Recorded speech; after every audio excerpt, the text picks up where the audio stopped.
कि हमारी जो मीडिया रहती है, जो एजेंसी रहती है जिसमें हम लोग काम कर रहे होते हैं, उसी के द्वारा हमें कई बार ऐसा होता है कि हमें शारीरिक प्रताड़ना और कई बार ऐसा होता है कि मानसिक प्रताड़ना भी हमें सहन करना पड़ता है। तो मैम, इससे बचने का कोई आसान उपाय? देखिए, ये ऐसा नहीं है कि सिर्फ न्यूज़ चैनल में होता है। आप कहीं भी काम करेंगे, वर्कलोड बहुत ज़्यादा होता है। आपको 9 to 6, पहले तो 5 ही होता था, लेकिन आप 10-12 घंटे तक काम करते हैं। ये अब सभी फील्ड में हो गया है, सिर्फ मीडिया में नहीं है। तो ये सारी चीज़ें तो वैसे भी रहेंगी, लेकिन हाँ, ये होता है कि 1 हफ्ते के बाद आपको वीक ऑफ मिलता है, तो उसमें आप ये सारी चीज़ें हैंडल कर सकते हैं। वैसे अगर आप न्यूज़ में इंटरेस्टेड हैं, अगर आप खबरों में इंटरेस्टेड हैं, तो आप उसमें इतना इन्वॉल्व हो जाते हैं कि ये सारी जो समस्या हैं ये उत्पन्न नहीं होती हैं। और भी कोई है? ज़रूर। जैसे हमको अगर एंकरिंग करते हैं और उसमें कोई भी सेंटेंस हमें बोलना होता है, तो उससे रिलेटेड हमें कई मतलब कि दिमाग में कई सारे वर्ड्स आते हैं। तो उस वक्त हम कैसे वर्ड्स बोलें कि सामने वाले को, जैसे एक वर्ड से कई मीनिंग होते हैं, तो हम कैसे वर्ड्स बोलें कि सामने वाले को इजी हो समझ। जो सरल शब्द हैं उन्हें हम यूज़ करेंगे, जो ऐसे शब्दों का इस्तेमाल करेंगे जो आम बोलचाल की भाषा में इस्तेमाल होता है। जैसे हम लोग रोज़मर्रा की ज़िंदगी में जो शब्द यूज़ करते हैं उन्हीं का इस्तेमाल करेंगे। और देखिए, ये काफ़ी कॉम्प्लिकेटेड भी हो जाता है। जब आप ऑलरेडी लाइव हैं तो आपके दिमाग में बहुत ज़्यादा हार्ड शब्द नहीं आता है। आप जो रेगुलर लाइफ में यूज़ करते हैं वही शब्द आपके दिमाग में आता है, और वही यूज़ करना चाहिए, क्योंकि आम लोगों को समझने में भी परेशानी नहीं होती है उससे। Thank you.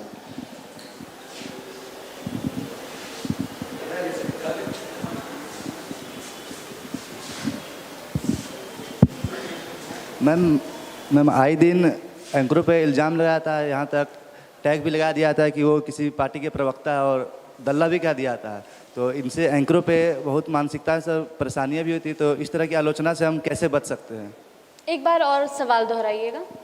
मैम आए दिन एंकरों पे इल्ज़ाम और टैग भी लगाया था कि वो किसी पार्टी के प्रवक्ता हैं या दल्ला तक भी कह दिया था।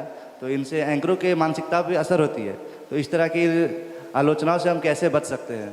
देखिए, कोई भी चीज़ को पर्सनल नहीं लेना होता है। जब आप एक एंकर हैं तो आपको इस चीज़ को समझना होगा कि आप किसी संस्थान को रिप्रेजेंट कर रहे हैं, आप खुद को रिप्रेजेंट नहीं कर रहे हैं। जो खबर है वो किसी और की न्यूज़ है, वो किसी और की स्टोरी है, आपको उसमें पर्सनल नहीं होना है। और अगर ये सारी चीज़ें फिर हावी हो जाती हैं तो फिर आपको एंकरिंग करने में कठिनाई होती है। तो इन सभी चीज़ों से थोड़ा बचना होगा, अवॉइड करना होगा इन सब चीज़ों को। और भी कोई है? ओके, तो मैं यहाँ पर समाप्त करती हूँ। बहुत अच्छा लगा आप लोगों से मिलकर, अपने एक्सपीरियंस को साझा करके। और कोई भी सवाल अगर आपके मन में हो, कभी भी हो, तो आप हम मुझसे कांटेक्ट कर सकते हैं। Thank you. Thank you Anuja. अब मैं विवेक को बुलाऊंगा। विवेक मास कॉम से जुड़े करियर के कुछ पॉइंट्स के बारे में बात करेंगे। विवेक, लास्ट बेंचर्स, अभी भी आप आवाज आ रहा है। लास्ट बेंचर्स, लास्ट 3 रोज।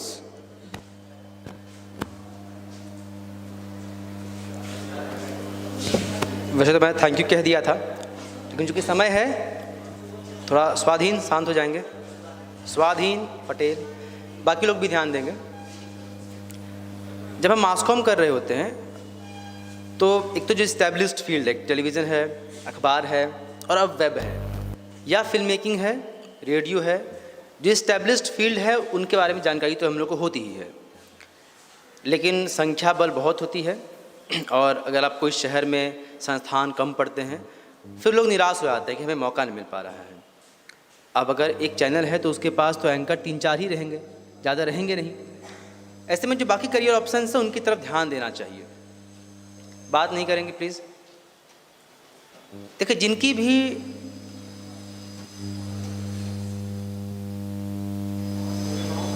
नहीं, वॉल्यूम ठीक है, कुछ हमिंग आवाज़ आ रहा था, कोई बात नहीं, ठीक है, हमें भी ठीक है।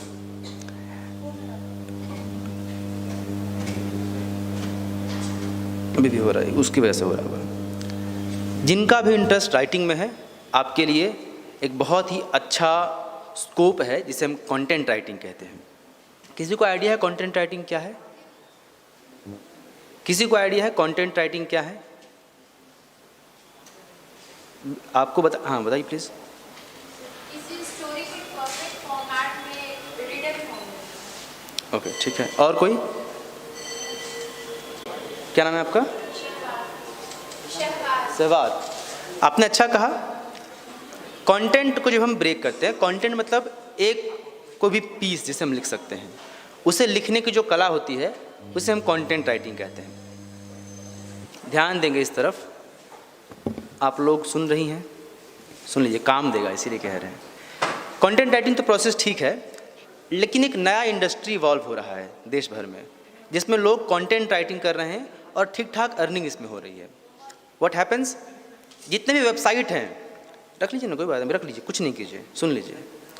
जितने वेबसाइट दुनिया में हैं वो हेल्थ से रिलेटेड होगा, टेक्नोलॉजी से रिलेटेड होगा, इंस्टीट्यूशंस होंगे, कॉलेजेस हैं, स्कूल्स हैं, कोचिंग्स हैं, जितने भी तरह के बिजनेस व्यापार इस दुनिया में चल रहे हैं, अब हर कोई ऑनलाइन आ चुका है, हर किसी का वेबसाइट हो चुका है। आपके कॉलेज का भी है, अब जिस कंपनी में काम करेंगे उसका भी है। अब अगर मान लीजिए एक कैफ़े है ना, आपने एक कैफ़े खोला, रांची में एक नया थीम का कैफ़े खोला, कुछ नया इनोवेशन उसमें किया, उसे आपने वेबसाइट बनाया, तो वेबसाइट पर आपके जो बातें लिखी होंगी, एक अच्छा इंट्रो चाहिए, कुछ बातें चाहिए, वो कौन लिख सकता है? क्या वो शेफ़ लिखेगा? शेफ़ नहीं लिखेगा ना। जो ओनर है वो लिखेगा क्या?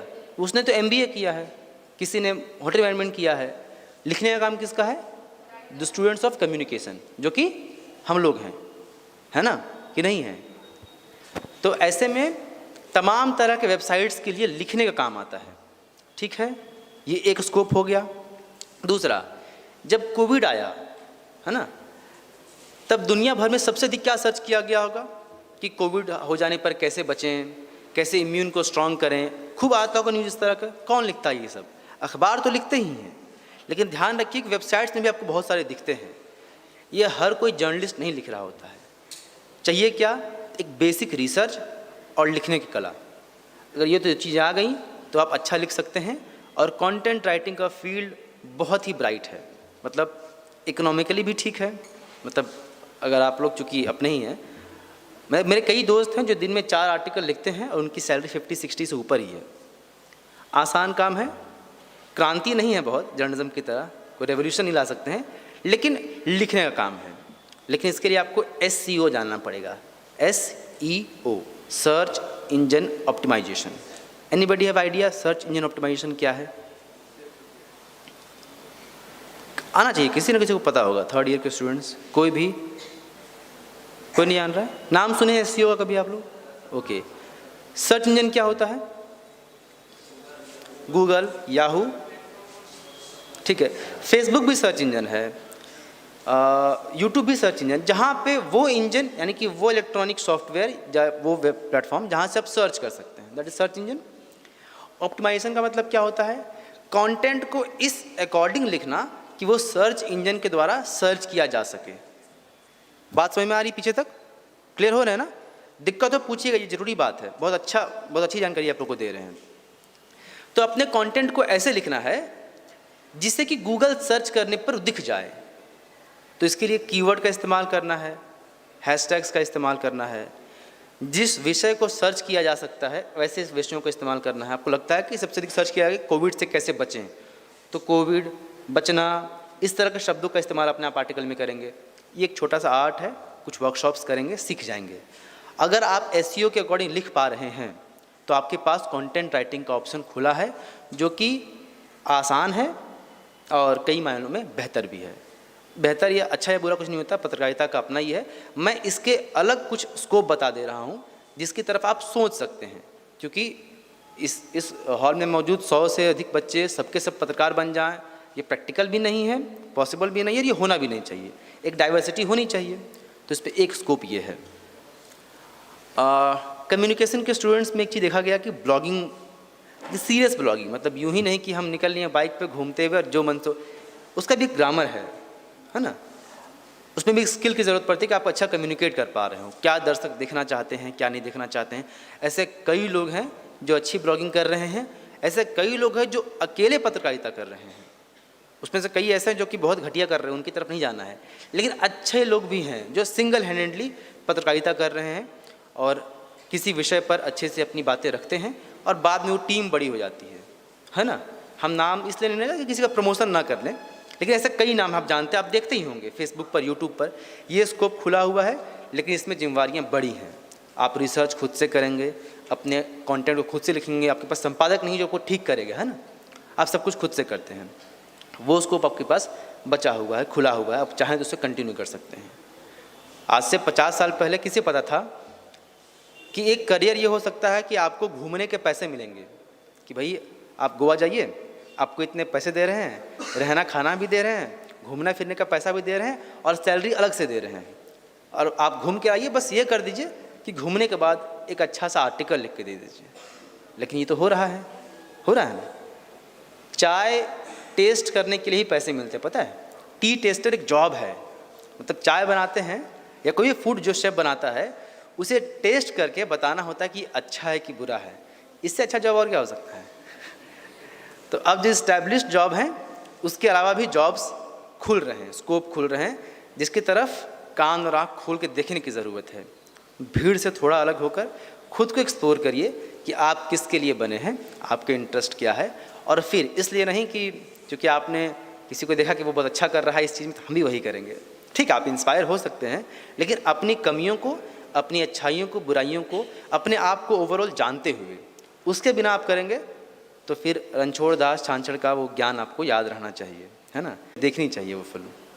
ठीक है, तो कंटेंट राइटिंग की तरफ ध्यान दे सकते हैं, ब्लॉगिंग की तरफ ध्यान दे सकते हैं, इंडिपेंडेंट अपने चैनल की तरफ ध्यान दे सकते हैं। लेकिन ये थर्ड वाला कैटेगरी थोड़ा सा मुश्किल है, जब तक भरोसा नहीं हो, जब तक आपको इंस्टीट्यूशनल ट्रेनिंग नहीं मिले, आप कहीं काम नहीं किए हो 2-4 अच्छे चैनल्स में, जब तक वो एक्सपीरियंस नहीं हो तब तक नहीं करना चाहिए। फिर आप बहुत ही नेव और बहुत ही बचकाने दिखते हैं, तो उनसे थोड़ा बचना चाहिए। ठीक है, और स्कोप में अगर बात करें कम्युनिकेशन, तो पीआर का जॉब आपके पास है, आप जानते हैं। अब हर बड़ी कंपनियां पीआर रख रही हैं, लेकिन पीआर के लिए थोड़ा जर्नलिज्म का एक्सपीरियंस होना ज़रूरी है ना। मैक्सिमम जर्नलिस्ट लोग जो हैं वो पीआर की तरफ मूव करते हैं, क्योंकि उसमें थोड़ी सैलरी ठीक होती है और आसान काम होता है, मतलब इतनी भागदौड़ जर्नलिज्म में नहीं होती है, लेकिन उन्हें भी जर्नलिज्म ही पे ऑफ करता है। ठीक है, पीआर का आपके पास स्कोप बचा हुआ है।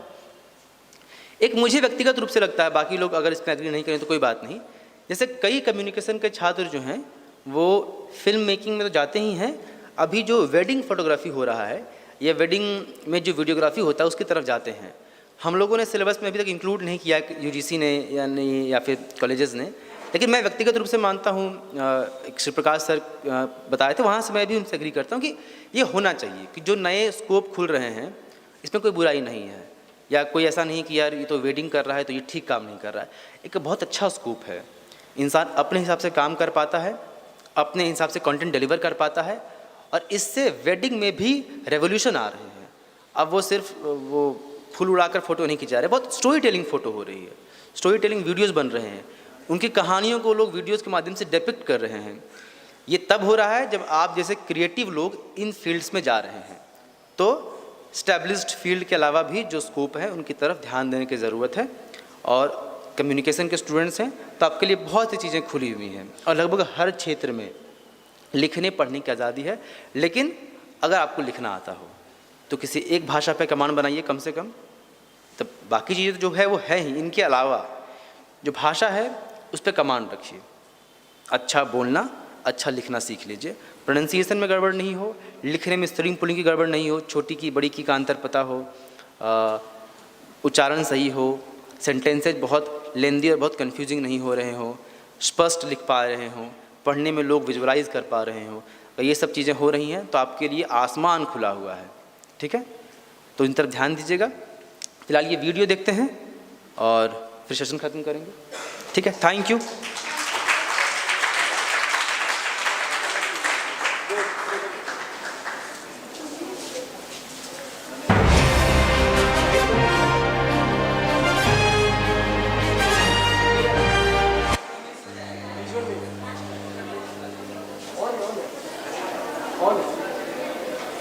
HDMI 2 है।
Good morning viewers, I'm Sakshi Tiwari and you're watching Gossamer Times, the top 10 bulletin of Gossamer College Art. World Photography Day was celebrated by the MassCom students of Gossamer College at Tiru Fall and Oxygen Park. Former principal of Gossamer College, Professor Shishi Bahar Topno was demised on 23 September. A condolence meeting was organized in the seminar hall to pay her respect. An educational workshop was organized in the Department of Mass Communication and Video Production of Gossamer College. This 10 days workshop was based on screenplay writing. A very human activity was shown by the student of NSS wing organizing a free vaccination camp on January 6th. This initiative managed to provide vaccination to 140 students between the age 15 to 18. Students of Mass Communication did a hearty welcome to new batch of the session 2021-24 and with aid due to their passing batch. This day was celebrated on 5th December 2021. A message of peace and joy was shared on Christmas gathering. The event took place at the open stage of Gossamer College. Youth Day was celebrated with great enthusiasm at the Department of Mass Communication and Video Production on 12th January 2022. The program was successfully led by Sakshi Tiwari with the other group members. A 3 days creative writing workshop was conducted on 17, 18 and 21st of December. Semester 2 and 4th were present in this workshop. Students learned about content writing, tribal writing and writing on environmental issues. We'll be back after a short break, so keep watching Gossamer Times. Welcome back viewers, and you're watching Gossamer Times. Now we will be talking about all the important events that occurred at Gossamer College Ranchi. Department of Mass Communication held a 10-day screenplay writing from 1 September to 10th September. The topic for the workshop was screenplay writing. This workshop was both in an online and offline mode. In online mode, the workshop was conducted by Facebook and Google. A short film named Beauty was screened in the workshop to show various aspects of filmmaking and screenplay writing. Youth Day was celebrated with great excitement on the Department of Mass Communication and Video Production. The program was followed with the message of Swami Vivekanand. Students presented interesting and meaningful poems in both English and Hindi languages. On the auspicious occasion of Youth Day, Professor Mahima Golden, Professor Meena Sinha encouraged the students. In the occasion, Dr. Neeraj Ojha, Dr. Aarti Sharma, Professor Santosh Kumar was present. NSS wing of Gossamer College stepped forward for the kind act of vaccinating the students between 15 to 18 age group. The NSS was successful in vaccinating 140 people in a day. Devakar Giri, Aditya Sahu, Anima Tirki and Sunita Kumari were the helpers from Sadar Hospital, took great interest in this act of kindness. That's all for today. I'm Sakshi Tiwari and keep watching Gossamer Times. नमस्कार, मैं नीतिश्री और आप देख रहे हैं गॉसनर times. खबरों में सबसे पहले चर्चा करेंगे गॉसनर कॉलेज के mass communication and video production department में सोशल मीडिया के सकारात्मक और नकारात्मक प्रभावों पर चर्चा परिचर्चा के कार्यक्रम का आयोजन किया गया। सोशल मीडिया के नकारात्मक और सकारात्मक प्रभावों पर सेमेस्टर 1 के विद्यार्थियों ने अपने विचारों को प्रकट किया। प्रिंस बारला ने कहा कि सोशल मीडिया एक आशीर्वाद तो है, मगर अगर आप इसे सही तरीके से इस्तेमाल नहीं करेंगे तो यह आपके लिए अभिशाप भी साबित हो सकता है। इसलिए सोशल मीडिया से तनाव होने पर आप सोशल मीडिया और इंटरनेट का ही सहारा ले सकते हैं।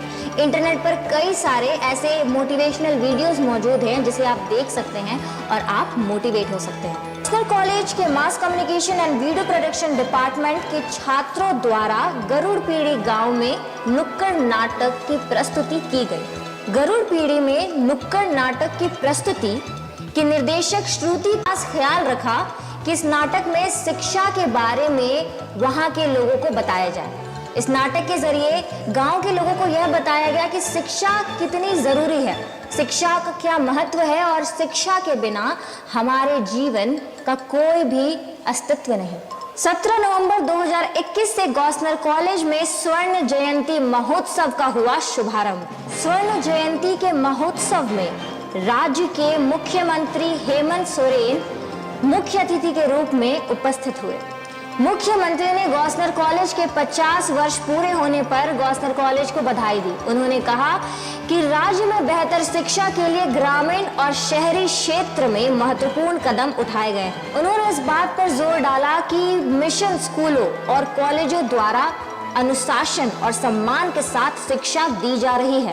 कार्यक्रम देर शाम चला और पारंपरिक वेशभूषा में कॉलेज के विभिन्न विभाग के विद्यार्थियों ने लोक नृत्य का मंचन किया, जिसमें कि झारखंड की संस्कृति व परंपरा को बेहद ही खूबसूरत तरीके से दर्शाया गया, जिससे न ही सिर्फ वहां के विद्यार्थी बल्कि वहां पे आए हुए सभी लोग झूम उठे।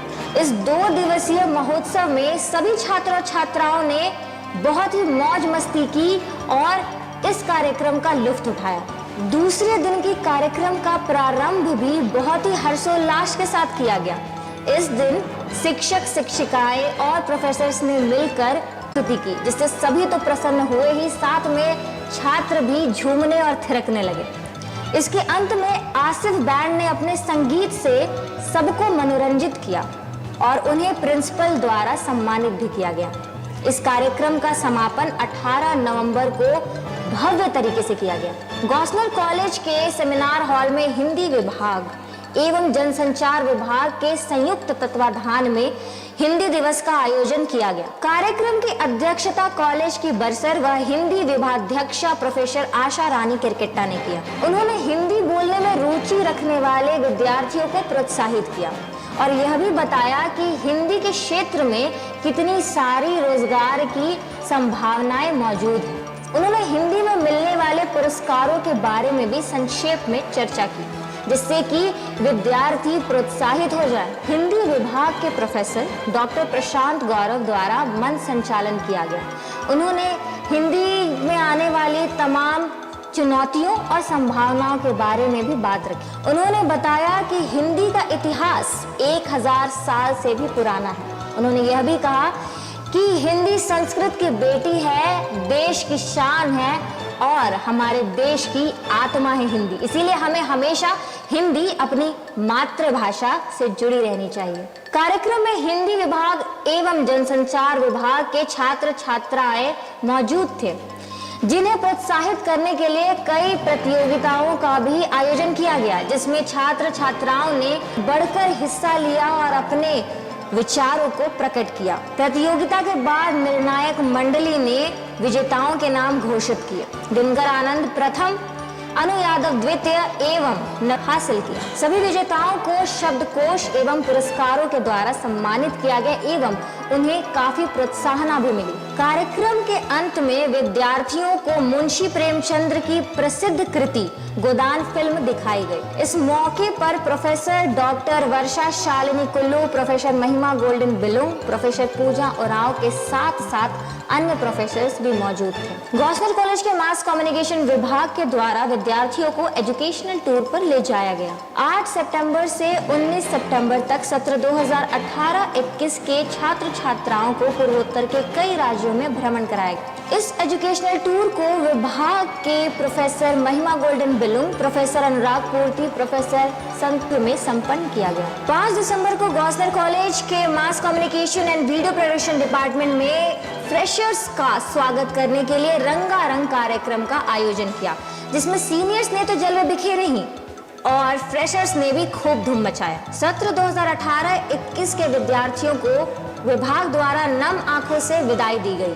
दिनकर आनंद को मिस्टर फेयरवेल और तानिया को मिस फेयरवेल बनाया गया। मैं नीतिश्री फिलहाल के लिए आप सभी से विदा लेती हूँ, लेकिन आप गॉसनर कॉलेज की रोजमर्रा की खबरों से जुड़े रह सकते हैं और उसके लिए आपको देखना होगा सिर्फ और सिर्फ गॉसनर टाइम्स।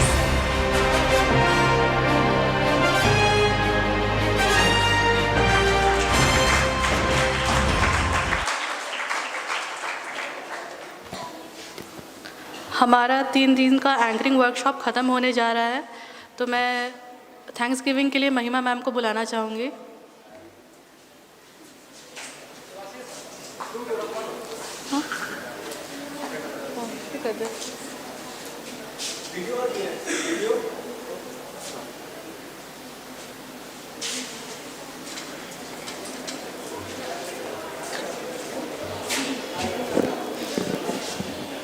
स्टूडेंट्स, आई होप ये वर्कशॉप आपके लाइफ में एक चेंजिंग मोमेंट रहेगा और हम चाहते हैं कि ये स्पिरिट को आप आगे भी कंटिन्यू करें और अपने वीडियोस को भी शेयर कीजिए ताकि हम लोग उसके वैल्यूएबल फीडबैक के लिए आगे बढ़ें।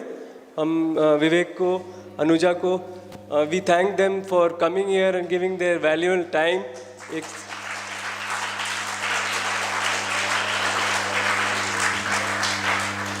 I thank all the media team, faculty members, my colleagues, students. Thank you. Thanks again. With this, we end this session. और जिन लोगों का एग्ज़ाम है वो लोग वेट करेंगे सेमेस्टर 4 का क्या एग्ज़ाम है, आप लोग नीचे वेट करेंगे और एक ग्रुप फोटो के बाद आप लोग डिस्कस करेंगे। Thank you everybody. Production department में सोशल मीडिया के सकारात्मक और नकारात्मक प्रभावों पर चर्चा